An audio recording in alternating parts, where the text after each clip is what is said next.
Stella hurried along the cosmic transporter, nearly bumping into a few of her fellow students as she raced from the Celestial Cafe toward Halo Hall. In her haste, she was thrown almost completely off balance when her star zap began buzzing and she looked down to see a holotext from Cora. "What's going on? Why did you leave without eating lunch?"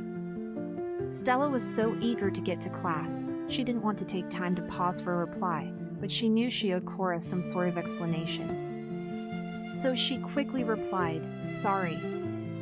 I'll tell you when you get to class." Almost instantly, another text came through, "But you didn't have anything to eat." Stella rolled her eyes impatiently, but she also had to smile at her friend's concern. In all the years they had spent together at Starling Academy, Cora had become like a sister to her, and when she was being particularly protective, like now, a second mother. So she sent another quick reply, "I know. I'll eat later. Please don't worry. But also, thank you for worrying. See you soon." As Stella lowered the antenna on her star zap and entered the classroom, Professor Shannon looked up from her desk. Her emerald hair framed her round face in short waves and was clipped over her ear on one side with a beautiful star-shaped pin made from dazzling white gemstones. It was the perfect complement to her shiny green dress, with its sparkly little star-shaped buttons down the front. "You're here early," the professor said, giving Stella a warm smile. "And without Cora? I don't think I've ever seen the two of you apart." "I know, it doesn't happen too often," Stella replied with a grin, "but I couldn't wait to get here." "Well, I certainly appreciate your enthusiasm." Professor Shannon's green eyes twinkled as she nodded approvingly at Stella. "But is there a special reason for today's eagerness?" "Yes, I was talking with Cora and some other friends about possible reasons for the drought and all sorts of ways to solve it," Stella told the instructor as she took a seat in the front row. "So I wanted to start recording some holonotes right away.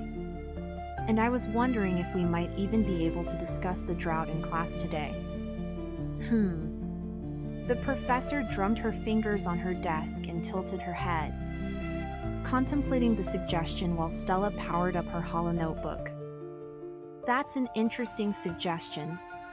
The Wish World Relations instructor regularly encouraged her students to come in with ideas for timely topics that the class could discuss, and when she felt the idea was strong enough, she would even let the student who had proposed it take over as the lecturer for the day.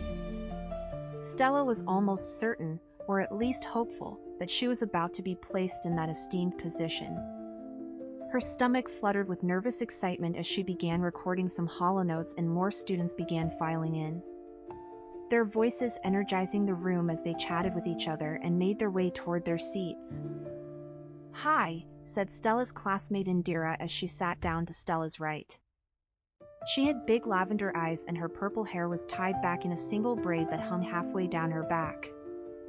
"Exciting announcement about the Wish Science Fair earlier, don't you think?" Stella wasn't quite sure how to respond. Indira was in the Wishology Club with Stella, and she also happened to be one of the fiercest competitors in the Wish Science Fair, having come in second place, right behind Stella, every star year. There were never any hard feelings as far as Stella could tell, but it did make her wonder if she should really present any of her preliminary ideas about the drought during class after all. Even though the ultimate goal was to help Starland, she didn't want to give away anything that might ruin her chances of taking first place, and of going to work in the Starland Wish Tank. As soon as the thought of that incredible prize entered her head, Stella felt like a swarm of flutter focuses were dancing in her stomach again. Beyond exciting, Stella finally agreed with a nod. But Indira had already shifted her attention to the holo notebook on her desk. She wasn't being rude, though. Stella knew that Indira was simply incredibly driven when it came to school, and she didn't spend a lot of time making conversation unless there was a clear purpose for it. So Stella returned her attention to her own holonotes, becoming so absorbed with one idea in particular that she was completely startled when Cora arrived and tapped her on the shoulder. Hello?" Cora seemed a bit irritated as she settled into the seat to Stella's left. "Hi." Stella beamed at her friend, eager to explain why she'd left the cafe so suddenly by showing her some of the ideas she'd already come up with for her Wish Science Fair project. But before she had a chance to reveal a single hollow note, Professor Shannon got up from her desk and addressed the class. "All right, everyone, please quiet down," the instructor said as the last few students filed in and took their seats. I had been planning a lecture on wishling communication skills for today, but Stella had a wonderful idea for another topic that I think we should explore instead. Stella felt her cheeks begin to glow when the professor mentioned her name and smiled kindly in her direction. She glanced over at Cora with a grin and then looked down at her extensive hollow notes. Once again, she wondered if she should share anything that might put her at a disadvantage in the Wish Science Fair. But there was no turning back now, as all eyes in the classroom were already on her, and the more she thought about it, the more she realized that if she didn't share her ideas openly, she would be in violation of several of Starling Academy's 5 points of a star student: think carefully, creatively, and courageously. Act in the best interests of all Starlings. Follow your own unique path. Give more than you receive. Be a shining light for others. Stella, would you like to tell the class what you wanted to discuss today? Professor Shannon added. Sure. Stella nodded and cleared her throat. After the announcement earlier today about the theme for this year's Wish Science Fair, I thought it might be good for us to talk about the drought. Almost immediately, Stella could feel a strange energy coming from either side of her, as both Indira and Cora raised their hands. Yes, Indira? Professor Shannon called on her first. I'm sorry, but I don't see how the drought has anything to do with Wish-world relations, Indira replied. That's an interesting comment, Professor Shannon acknowledged. Stella, how would you connect the drought to Wish-world relations? Well, Stella said, glancing down at her hollow notes for a moment before sitting up a bit taller in her chair. When we talk about Wish-world relations, we often think about how Starlings should be interacting with Wishlings, but we should also be thinking about how Wishlings interact with each other. And especially how all of these relationships affect what they believe about themselves. Stella looked up at the professor, who was narrowing her eyes and slowly nodding. I think I see where you're going, but please continue. Right now on Wish World, a lot of girls aren't given as many opportunities as boys. They're essentially given the message that they aren't capable of the same things, Stella noted, repeating what she'd mentioned earlier at the cafe. This may explain why wishling girls aren't making as many wishes, because they don't believe that anything is possible, and that may be why there's less positive energy available on Starland.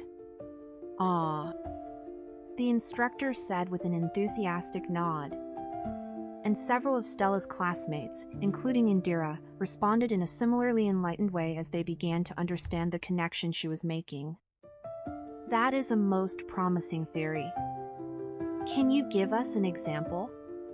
Yes. Stella paused for a moment and searched through her hollow notes for one of the ideas she'd come up with after what Cora had said at the cafe. Maybe there was a young wishling girl who loved playing starball when she was little, but as she got older, she discovered that there weren't any professional starball teams for girls, there were only teams for boys. So she stopped playing. Stella looked up at Professor Shannon, who nodded sadly. Yes, our observations suggest that there are many starball teams, or what wishlings call basketball teams, for boys, but not as many for girls, she confirmed. The same is true for many other athletic endeavors on Wish World. We don't see nearly as many girls competing as boys, largely because they're told they can't or they shouldn't. So how might this affect the number of wishes being made? It's like I was saying before, when girls aren't given the same opportunities as boys, their idea of what's possible is limited. Stella replied, her eyes beginning to burn with tears at the mere thought of it.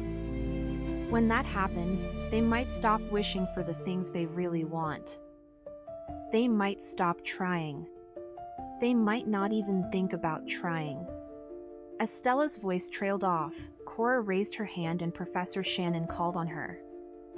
The same sort of thing might be happening with wishlings who have darker skin, Cora pointed out, repeating what she had said at the Celestial Cafe earlier. They're not given as many opportunities as wishlings with lighter skin, and they're told they're not good enough to go to the same schools or eat at the same places. So maybe they aren't making as many big wishes as they should be either. As Cora spoke, Stella heard someone giggling in the back of the room and turned to see who would laugh at something so awful. Gale! Dawn! What do you find so amusing back there? Professor Shannon snapped, echoing Stella's thoughts. It makes no sense, said Dawn, whose short, stubby red pigtails were practically perpendicular to either side of her head. She was the captain of the Glowing Starling Academy's top-ranked starball team. Why wouldn't there be just as many sports teams for wishling girls as boys, and how could they possibly decide that one color is better than another? Yeah, everyone knows that girls and boys are equal and so are all the colors, Gale agreed, rolling her dark cobalt eyes before adding with a smirk. Although I guess blue girls might be better at sports. Aw. Professor Shannon's face softened into a gentle smile again. It does seem strange, doesn't it? But as Stella and Cora have so wisely pointed out, the circumstances on Wishworld are different from those on Starland. Many wishlings are still learning things that we already know. That's horrible, Dawn fumed angrily, her rosy cheeks turning nearly as red as her hair. Isn't it just? Professor Shannon's green lips turned down in an exaggerated frown. But assuming that what Stella and Cora are saying is true, what could we do about it? In terms of Wishworld relations, and how might that affect the flow of positive wish energy to Starland? Stella was about to reply, but before she could, Cora raised her hand and the professor called on her. If I were a wish grantaire, I would try to lead by example, Cora said, twirling a lock of pale blue hair around her finger. So, for instance, if wishling girls were told that they couldn't take a particular class because it's only for boys, like star car mechanics or wood shop, I would march right in. Disguised as a wishling girl, of course, and show them that I can take those classes and do every bit as well as any wishling boy. Then wishling girls would be filled with hope again and motivated to make more wishes. Wonderful!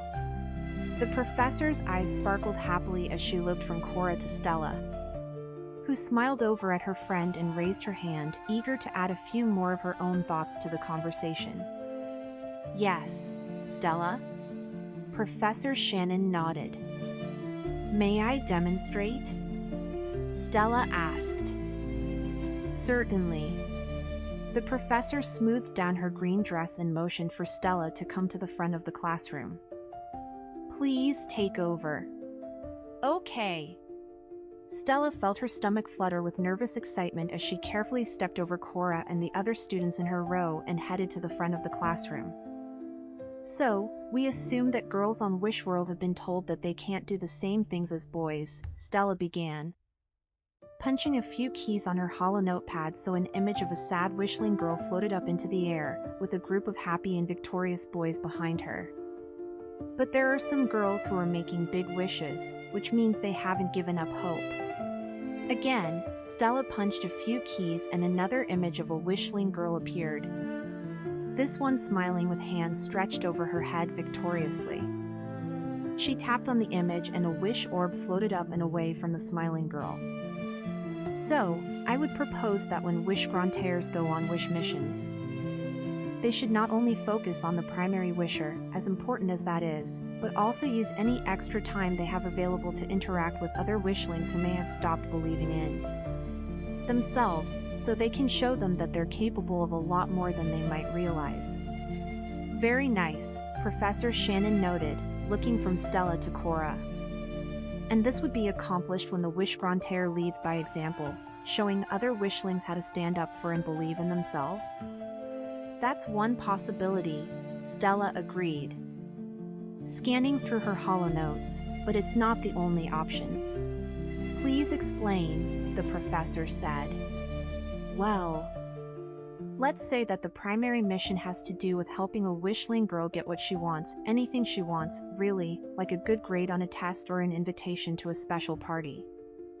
Stella began, referring to the image of the happy, victorious girl who had made a big wish. While there, the wish-granter could pay close attention to the things that the primary wisher's friends are good at, too, like the example of the girl who loved Starball, but discovered there wasn't a team for girls. Stella punched a few more keys and an image of a girl floated up next to the one in the victory pose, but this girl was holding a starball, and she was staring at it intently, as if contemplating whether or not she should continue to hold on to it. The girl was frowning and appeared to have given up hope. In this situation, the wish-granter could start a starball team and invite the girl to join, leading by example. As Cora said, or the wish-granter could simply remind the girl of how talented she is and encourage her to start a team herself, Stella noted. Touching another key on her hollow notepad so a group of girls in all sizes and colors gathered around the girl with the starball. At that point, the girl might finally wish for something that seemed out of reach before, and when her wish comes true, other girls might be motivated to make wishes, too. So it could have a ripple effect.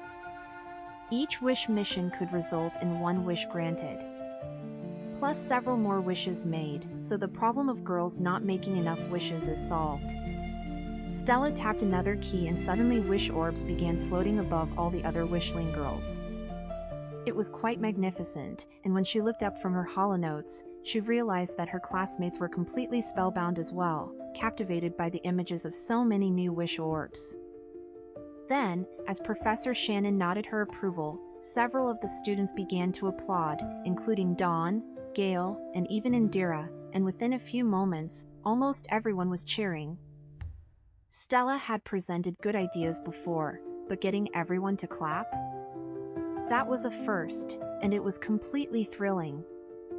Now she finally understood what Cora meant when she talked about how fun it was to perform for live audiences. The immediate positive feedback motivates me to do my best, Cora had explained. It all made sense now. Stella looked at Cora, excited to share the moment with her. After all, the applause was really for both of them. But Cora was completely focused on the hollow notebook on her desk and seemed oblivious to the enthusiastic response from their classmates. "My goodness," Professor Shannon said after the applause had died down. "I think you've got some very promising theories here, and what a wonderfully creative use of wish-world relations to potentially solve the drought." "Thank you," Stella replied with a grateful smile, practically floating on a cloud of positive energy as she headed back to her seat. When she got there, she reached out to grab Cora's hand, but Cora immediately moved it away and focused on her hollow notebook. What was going on? Stella desperately wanted to talk to her, but the professor was addressing both of them now. "In fact, Stella, I think you should really explore these ideas in depth, perhaps test them out inside a few practice wish orbs," Professor Shannon proposed. "If you can find a way to prove that your theories will work on Wishworld, especially among young wishling girls, you might just have a winning project for this year's Wish Science Fair." Stella lit up as she considered the professor's words. It was precisely the sort of feedback she'd been hoping for, and her head was already filling with all the possibilities. What if wish-granters really could help wishlings believe in themselves again? What if young wishling girls really did start to make more wishes, and those wishes not only came true but produced enough positive wish energy to put an end to Starland's drought?